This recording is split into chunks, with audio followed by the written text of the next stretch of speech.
Hey everyone, Simon here from Top Tennis Training. Now in this video we're going to cover how to play your best in matches and why you play better in practice than in the actual match.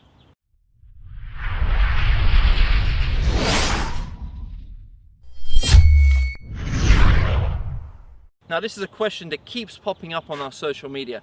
We keep getting emails, we keep getting messages. In practice I'm playing really well, I'm hitting the ball well, but when the match comes, I'm just not playing anywhere close to my best. Now let's just start off by saying this is very normal.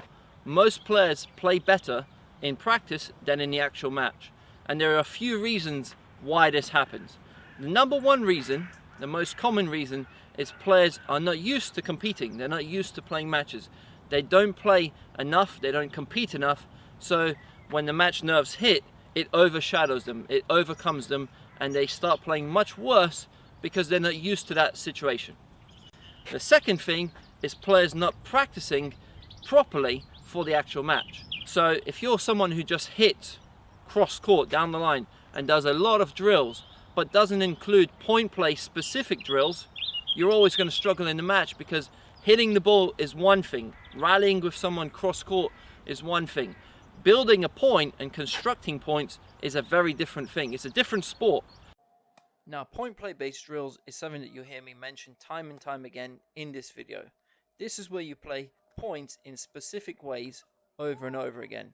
So in this variation, me and Alex are feeding each other a deep high ball, and the point is then live. So the player is having to deal with that deep high ball to start the point off time and time again. So you're improving a specific part of your game while playing points. There are many great ball strikers out there who can rally with players over and over again. You put that player in a match, or you put that player in a point, and their game falls apart because they're not used to playing points. Now that's not saying that those players can't adapt to playing points. If you put that same player who's a great ball striker and you tell them for the next 6 months just play practice sets instead of hitting cross court for hours on end, that player is going to start playing points really well, because they're going to adapt. They're going to learn how to construct points. That's the key. In training, you have to replicate the match as often as possible, as frequently as possible. You're trying to do the same stuff that's going to happen in the match, or that you want to happen in the match. Now in this clip, you can see myself and my student Yoen were playing points where the player on this side is able to drive or slice the ball.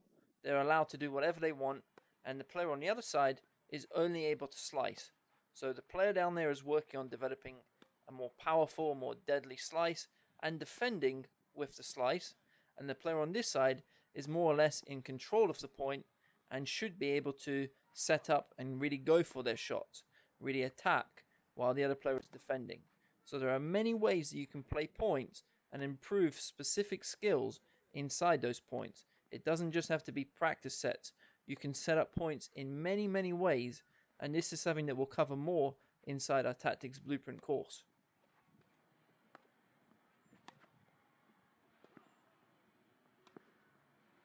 Now when we are training, we have to find that balance between doing enough technical work, doing enough stroke work, enough rallying, enough consistency work,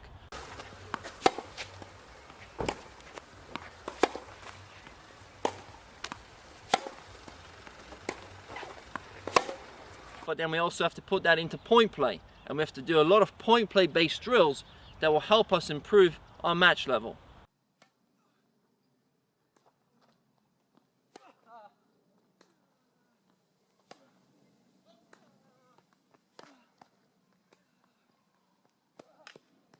Now some of the things that I do with my students is, whatever stroke we're working on, I'll try to find a way to put that into a point. So last night I was doing a lesson with a girl.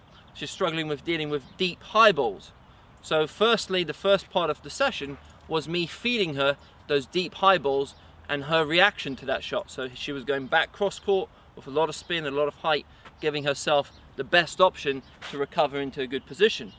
The second step was now me feeding that same ball to her, and we played the point out. So as soon as I fed the ball, the point became live.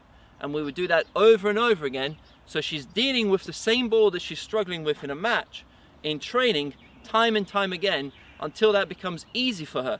She knows that, she can feel, this is the same ball that I've done hundreds of times in training, And in the real match, hopefully next time she plays a match against someone who uses that tactic, she'll be ready for it. She'll be able to adapt to that high ball, and she'll have the answer to it. It's all about creating responses in your body that will happen automatically without you thinking about it in the match. And here you can see I'm feeding Alex a short ball. He's approaching and the point then starts.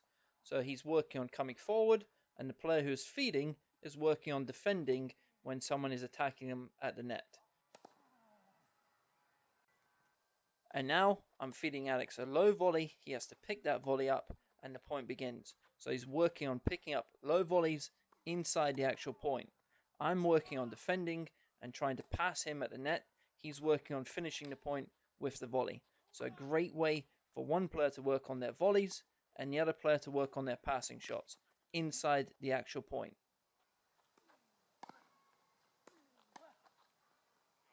So if you are someone who shies away from competing and you want to play your best in matches, maybe your training level is up here and your match level is down here, the number one thing that you must do right now to hopefully balance that out or get as close to this match level coming up to your practice level is to compete as often as possible. Now for you, that might be competing once a month. Maybe time is a serious factor in your tennis and you don't have the time to commit to playing every second weekend, for instance. So for you, that might be playing once a month. For someone else, that might mean I'm going to compete every weekend. Wherever I can, I'm going to go, I'm going to play those matches. And if you're someone who can do that, you're going to see your practice level is going to increase, but your match level is going to really shoot up. And hopefully they're going to balance out. Maybe even your practice level will start to be below the match level, because when it really matters, the adrenaline kicks in, and that's when you can actually play your real best tennis, because something's on the line and your body realizes it's fight or flight. So the adrenaline kicks in and you can play much better in a match because of those hormones. So that would be your number one goal. Compete as often as possible and don't enter the same events. If there's an event in the same club every weekend, don't play that same event. Try to play in different venues, on different surfaces, and hopefully you'll be playing new opponents. Your body will have to adapt to those different situations, and that's when the match level will raise itself. Now for some players out there, that might be impossible. Competing more often might be impossible because they're in a small town, they're in a small city, and the local events are maybe only once every couple of months. Now if that's the situation and you've got a group of friends or a group of training partners that you play with, next time you're out there, instead of just hitting with the player or doing drills, give yourself 15 minutes to warm up and then say, okay, we have an hour and a half today. Let's do 20 minutes of a warm up and let's play sets for the rest of that time.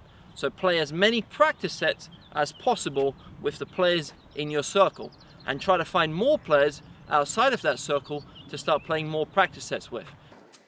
Now this is me playing my student Yoen a practice match.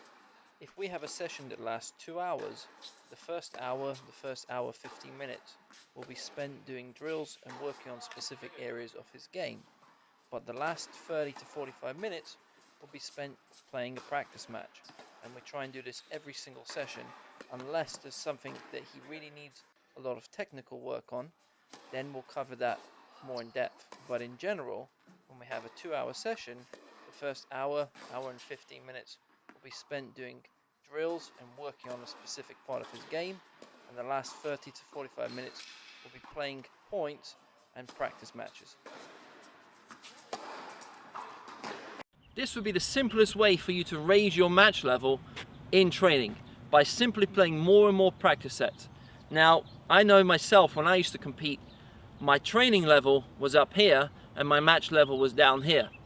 And until I started losing, I went to a few futures events and I realized, wow, my training level's up here. When I train, when I hit, when I play points in training, I'm able to play really well. But in a match, my match level, the nerves are getting the better of me. I'm just not used to dealing with that situation. And then after a while, I realized I'm gonna have to start competing more frequently if I want this level to rise. So for a while, I tried to compete as often as possible, and I tried to play as many matches as possible in training, as many practice matches. Now, after a couple of months of doing this, my match level was rising and my training level was also rising, so my improvement was really steady, And actually, after a while doing that, my match level started becoming higher than the training level, because in the match, something's on the line, something counts, the adrenaline kicks in, and I was able to play better in matches than in training. And in fact, when I was training, when I was playing practice sets, I was working on certain tactical things, certain strategies, certain game plans. So I wasn't that worried about winning or losing. I was more concerned about, today I'm going to work on that pattern, kick serve out wide and the first strike into the open court, for instance. So I would work on that over and over again, and I wouldn't really concern myself if I was winning or losing, because I was improving that tactic. So that's something that I realized. After a while, the practice, although I was taking it serious, I wasn't too concerned about winning or losing, because I was working on different elements of my game. And then when the match came, I was able to call upon all of those different strategies and tactics that I had worked on in training, and that's when the match level really shot up. Now, point play based drills will be one of the best tools that you can have in training. It's something that I use a lot with my students, and let's take a look at some of those points with one of my students.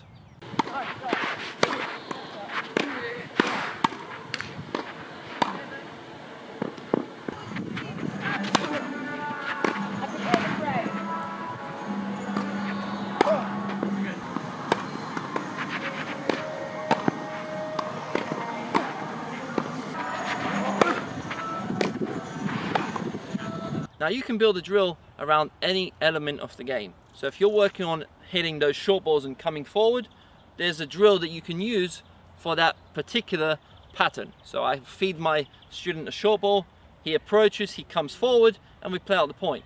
Now if I'm working with somebody on being more consistent, I'll make them play a point where the only way that they can win a point is by hitting 6 balls in a row. For instance, it might be 8 balls, it might be 10 balls, but the only way that they can win that point is if they make 6 balls or 8 balls. If they hit a winner, it doesn't count. So I'm building that strategy in their brain. The only way I can win this point is if I make 6 balls. If I go for too much, I'll break down. Even if I hit a winner, it doesn't count. So whatever you want to improve, there's a way for you to do it in a point play based drill in training, so that that becomes habit. Now, if you want to learn some of these point play based drills and you want more help on playing your best in matches, check out our Tactics Blueprint course.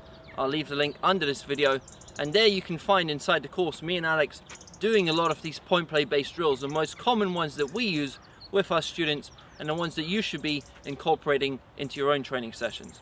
We'll also teach you how to beat every style of player. So this could be the grinder, this could be the moonballer, or this could be someone who serves and volleys. There's specific tactics and strategies that you should be using to defeat those players. So if you want to check out those videos, click the link under this video, and there you can watch the free videos from that series. Now if you enjoyed this video, give it a thumbs up. If you haven't done so already, subscribe to the channel and turn on the notification bell so you get our newest videos as soon as we release them. Leave a comment down below as well, and share this video with anyone who would benefit from watching it.